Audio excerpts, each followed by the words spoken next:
Hello, welcome to the success study channel. भरपूर स्टुडंटची request होती की त्यांना लेटर रायटिंग स्किल्समध्ये प्रॉब्लेम येतोय, थोडी वाक्यरचनामध्ये प्रॉब्लेम येतोय. तर don't worry, we are at your rescue. तर मी घेऊन आली आहे इन्फॉर्मल लेटर अँड फॉर्मल लेटरची series. So let's begin informal letter. ते इन्फॉर्मल लेटर म्हणजे काय? इन्फॉर्मल लेटर किंवा लेटर रायटिंग म्हणून म्हटलं की घाबरायचं अजिबात नाही आहे. इन्फॉर्मेटिव्ह लेटर म्हणजे इन्फॉर्मल जे आहे ते अगदी फ्रेंडली लेटर आहे. ते तुम्ही तुमच्या रिलेटिव्हसाठी, पॅरेंट्ससाठी, फ्रेंडसाठी, मित्रासाठी ह्या लोकांसाठी लिहिता. तर त्याच्यामध्ये तुम्हाला अजिबात इन्फॉर्मल किंवा फॉर्मल होण्याची गरज नाही. तुम्हाला इन्फॉर्मल राहायचं आहे. फॉर्मल म्हणजे इकडे रिस्पेक्ट द्यावा लागतो तुम्हाला, एक मॅनर मेंटेन करावा लागतो किंवा तुम्हाला एक स्पेसिफिक रेस्ट्रिक्शन्स असतात की मला 2च लाईन्समध्ये किंवा मला जेवढं शॉर्टमध्ये करता येईल तेवढं करता येईल. पण इन्फॉर्मलमध्ये असे काही रेस्ट्रिक्शन्स तुम्हाला नसतात. इन्फॉर्मलमध्ये तुम्हाला जेवढं लेटर लांबवायचं तुम्ही लांबू शकतात किंवा जी फ्रेंडली लँग्वेज यूज करायची ती तुम्ही यूज करू शकतात. पण तेच फॉर्मलमध्ये आपल्याला एक रिस्पेक्टेड एक मॅनर लँग्वेज यूज करावं लागते, जी इन्फॉर्मलमध्ये तुम्हाला बंधनकारक नाही आहे. तर बघूयात. तेच इन्फॉर्मल लेटर कशासाठी आपण यूज करतोय? फ्रेंड, मदर, रिलेटिव्ह, आपल्या लोकांसाठी यूज करतो, जे तुमच्या जवळचे लोक आहेत. नंतर त्याचा जो फॉर्म्युला काय? A+D greeting message plus ending, बस एवढाच फॉर्म्युला आहे. ॲड्रेस, डेट, ग्रीटिंग, तुम्हाला गुड मॉर्निंग वगैरे काही जे काही असेल ते तुम्हाला डिअर फ्रेंड वगैरे जे असेल, मेसेज जो तुमचा मेसेज आहे, आणि एंडिंग. जसे की बघा स्ट्रक्चर काय त्याचं, ॲड्रेस घेतला, डेट घेतला, डिअर फ्रेंड, मदर एक्सेट्रा जे काही आहे तुमचं. नंतर बॉडी, जी बॉडी आहे म्हणजे तुमचा मेसेज झाला. ओके, बॉडी जे आहे ते तुमचा मेसेज झाला. तो मेसेज 8 to 10 लाईन्स पर्यंत तुम्ही करू शकतात. त्याच्यामध्ये ॲटलिस्ट 2 पॅरेग्राफ तुम्हाला करावं लागेल. जसं जसं 3 तुमच्याकडे वेळ असेल तर तुम्ही करू शकतात, पण जर वेळ असेल तर go for only 2 paragraphs. Ending yours lovingly किंवा युअर्स फ्रेंड, कारण की इन्फॉर्मल म्हटल्यावर तुम्हाला थोडंफार फ्रेंडली लँग्वेज यूज करायची आहे, जे तुमच्या जवळच्या लोकांसाठी तुम्ही यूज करतात. आणि नंतर एंडला तुमचं नेम. बस हा फॉर्म्युला लक्षात ठेवायचा आहे. ॲड्रेस, डेट, ग्रीटिंग जे काही आहे, डिअर फ्रेंड किंवा डिअर मदर, डिअर फादर जे काही असेल, दो मेसेज इन 2 पॅरेग्राफ्स. कारण की फॉर्म्युला आहे तर तुम्हाला ॲटलिस्ट त्याच्यामध्ये 2 पॅरेग्राफ्स तरी टाकावं लागेल, शॉर्टकटमध्ये तरी. आणि जे एंडिंग आहे, एंडिंगला तुमचं टाकायचंय नेम. हे झालं तुमचं स्ट्रक्चर. नेक्स्ट, आता त्याची मार्किंग स्कीम काय? फॉर्मॅटला आहे तुम्हाला 2 मार्क, कंटेंटला आहे 2 मार्क. तर कंटेंट म्हटल्यावर काय? कंटेंट म्हणजे तो तुमचा जो मेसेज आहे, ज्याच्यामध्ये तुम्ही ज्या प्रकारची रायटिंग स्किल किंवा काही वोकॅबलरी यूज केली असेल, किंवा तुम्ही 2 पॅरेग्राफ्स लिहिले किंवा 3 पॅरेग्राफ्स लिहिले, सो ऑन. तर तो झाला तुमचा कंटेंट, म्हणजेच इन शॉर्ट तुमचा मेसेज किंवा बॉडी. ओके, हा झाला तुमचा कंटेंट. नंतर लँग्वेजचा 1 मार्क असतो. फॉर्मॅटचे 2 मार्क, कंटेंटचे 2 आणि लँग्वेज. तर पहिल्या लाईन 1-2 लाईनीमध्ये तुम्हाला तर टाकायची ग्रीटिंग्स. नंतर जे तिसरी आणि 6वी जी लाईन असेल त्याच्यामध्ये तुमचा जो मेन टॉपिक आहे, आता जो तुम्हाला प्रश्न दिलेला आहे त्या प्रश्नामधला तुम्हाला मेन टॉपिक घ्यायचा आहे. त्या मेन टॉपिकनुसार तुम्हाला 3 ते 6 लाईन्स तुम्हाला ऍड करायच्या आहेत. नंतर जी एंडिंग लाईन आहे त्याच्यामध्ये 7 ते 8 लाईन्स, असं तुमचा एक फॉर्मॅट सहज असला पाहिजे. ठीक आहे. आता नेमकं कोणते सेंटेन्सेस यूज करायचे, शॉर्ट फॉर्म्स तुम्हाला कसं लक्षात ठेवता येईल, ज्यांना आता वाक्यरचनेला प्रॉब्लेम होतोय त्यांच्यासाठी एक मी थोडेफार सेंटेन्स काढून आणलेले. ते युजली तुम्ही बऱ्याचशा लेटर्समध्ये वापरू शकतात ॲज अ सप्लिमेंटरी म्हणून. जर तुम्हाला आठवत नसेल किंवा अरे काय करायचे किंवा अगदीच बिगनर स्टुडंट्स असतील तर त्यांच्यासाठी हे एक्झाम्पल अगदी हेल्पफुल आहे. हे तुम्ही पाठ करून ठेवा. तर इन्फॉर्मलमध्ये मोस्टली तुम्ही टाकू शकतात की dear friend, how are you, कसा आहे, कसा नाही आहे, I am fine here, I am writing this letter to tell you. तर तुम्ही लेटर का लिहिताय, तर तुमचा टॉपिक झाला. म्हणजे जेव्हा तुम्ही तुमचा मेसेज लिहाल, जेव्हा तुम्ही तुमची बॉडी लिहिणार, तेव्हा त्याच्यामध्ये तुम्हाला हा टाकावं लागेल मेन्शन की मी तुला हा लेटर का लिहिलेलं आहे, हे पण चालतं. नंतर सेंटेन्स बॅकमध्ये तुम्ही how are you, I am fine, I hope you are well, please give my regards to, take care, हे एंडिंगला तुम्ही वापरू शकतात. Please give my regards to.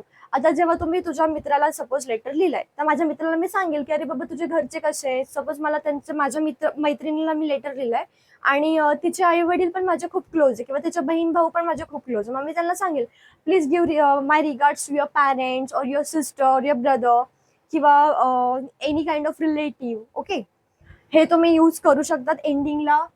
Take care of course तुम्हाला हा लेटर हे वापरावंच लागेल, कारण की ते इन्फॉर्मल आहे आणि तुमच्या लोकांसाठी लिहितात तुम्ही.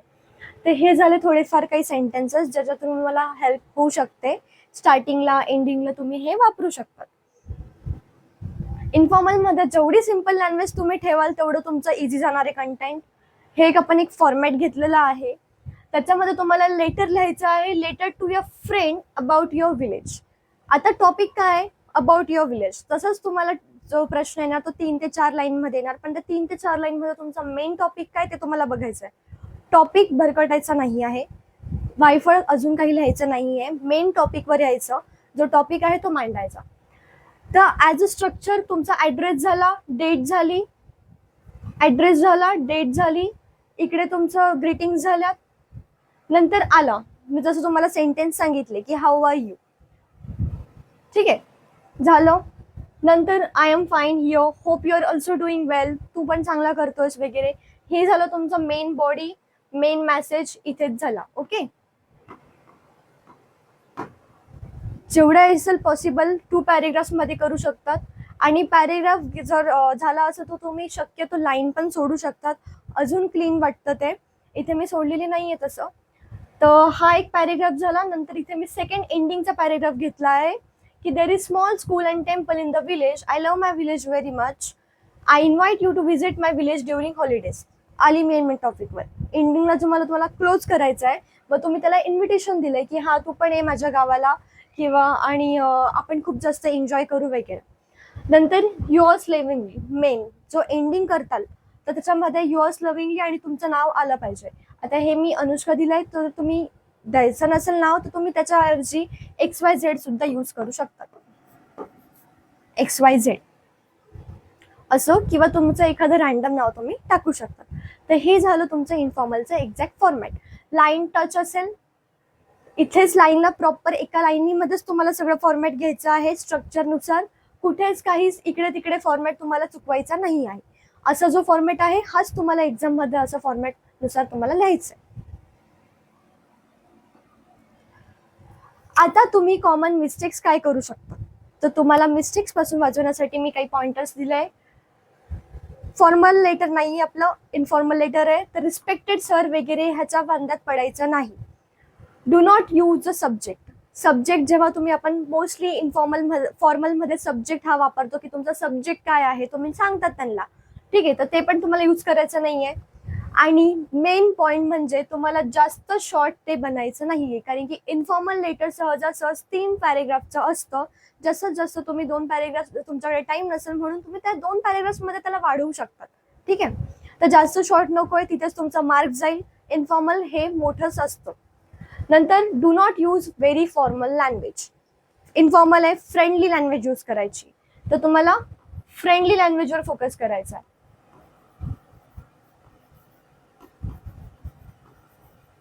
Do not use formal language. Then आता एक्झाम्पल, जसं तुम्हाला डिअर सर किंवा हाऊ आर यू हे असं काही करायचं नाहीये तुम्हाला. डिअर सर अजिबात लिहायचं नाहीये. हाऊ आर यू हे तुम्ही लिहू शकतात, जसं तुम्हाला मी सेंटेन्समध्ये सांगितलं होतं. युअर्स लव्हिंगली फॉर्मल लेटर मध्ये तर अजिबातच वापरायचं नाहीये. जो आधीचा व्हिडिओ आहे त्याच्यामध्ये पण मी सांगितलंय. नंतर जे रूल आहे, मेन जो रूल आहे तो रूल लक्षात ठेवायचा आहे. जे फॉर्मल लेटर असतं तुमचं ते रिस्पेक्टफुल आणि सिम्पल लँग्वेज असतं. तसंच इन्फॉर्मल जे असतं ते फ्रेंडली टोन. आणि जेवढं सिम्पल ठेवाल तेवढं. उगाच आपल्याला व्होकॅब्युलरी वाढवायची म्हणून अवघड शब्द वापरू नका.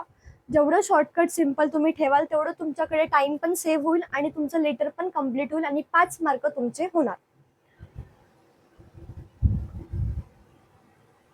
आता काही PYQs आहे जे तुम्हाला प्रॅक्टिस करायला हेल्पफुल होईल. तुम्ही याचा स्क्रीनशॉट पण घेऊ शकतात आणि हे तुम्ही स्वतः प्रॅक्टिस करू शकतात. हे PYQs मोस्टली रिपीट होऊ शकतात.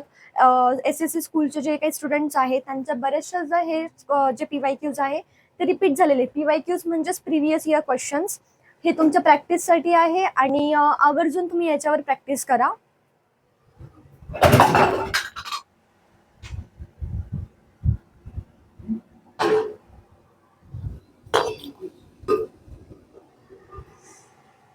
एक्झॅक्ट फॉर्मॅट काय असणार आहे?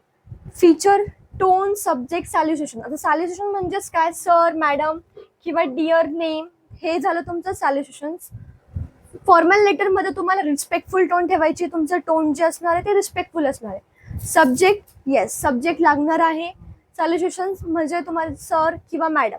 आणि तेच आपण इन्फॉर्मलमध्ये काय करतोय, ग्रीटिंग्स म्हणून देतोय, कारण की इकडे आपण रिस्पेक्टेड लँग्वेज यूज नाही करत आहे. नंतर जी एंडिंग असणार फॉर्मल लेटरमध्ये ती असणार युअर्स ओबेडियंटली. आणि इन्फॉर्मल लेटरमध्ये जी एंडिंग आहे तुमची ती आहे युअर्स लव्हिंगली. हा डिफरन्स लक्षात ठेवा, याच्यामध्ये मिक्स करू नका, हे कन्फ्यूज करू नका. बरेचसे स्टुडंट्स ही कन्फ्युजन करतात फॉर्मल अँड इन्फॉर्मलमध्ये. नंतर जो यूज आहे तो यूज कशासाठी होणार आहे, स्कूल, ऑफिस किंवा जे काही ऑफिशियल वर्क्स आहे, किंवा एखादं कंप्लेंट असेल, किंवा तुम्हाला काही ॲप्लिकेशन लेटर द्यायचं असेल, लिव्ह ॲप्लिकेशन म्हणा, जे काही असेल, जे काही ऑफिशियल वर्क्स आहे त्याच्यासाठी तुम्ही फॉर्मल लेटर यूज करतात. आणि हे जे इन्फॉर्मल आहे ते फक्त फ्रेंड्स आणि फॅमिलीसाठी, आपल्या लोकांसाठी तुम्ही हे यूज करतात. तर जेव्हा पण तुम्ही एक्झाममध्ये तुम्हाला ऑप्शन येईल इन्फॉर्मल आणि फॉर्मल, तर मोस्टली तुम्ही फॉर्मल लेटरकडेच चूज करा, कारण की इन्फॉर्मल लेटर तुमचा टाईम खूप जास्त कन्झ्युम करेल. तिथेच फॉर्मल लेटर तुमचा टाईम सेवर आहे, कारण की ऑफिशियल लेटर आहे, शॉर्टकटमध्ये लिहायचं, रिस्पेक्टेड मॅडम आणि तुमचा जो टॉपिक आहे, आणि काइंडली एक्सेप्ट माय रिक्वेस्ट किंवा kindly acknowledge the matter soon as soon possible. सोपी एंडिंग आहे. तर मोस्टली ज्या स्टुडंट्सला टाईम, ज्यांची रायटिंग स्पीड कमी असेल किंवा ज्यांच्याकडे वेळ नसेल, त्यांनी फॉर्मल लेटरला चूज करा. इन्फॉर्मल तुमचं खूप जास्त टाईम कन्झ्युम करेल. चलो, थँक्यू. व्हिडिओ आवडला असेल तर नक्की सांगा, आणि काही डाऊट्स असेल तर नक्की कमेंट करा. थँक्यू. चलो, बाय बाय.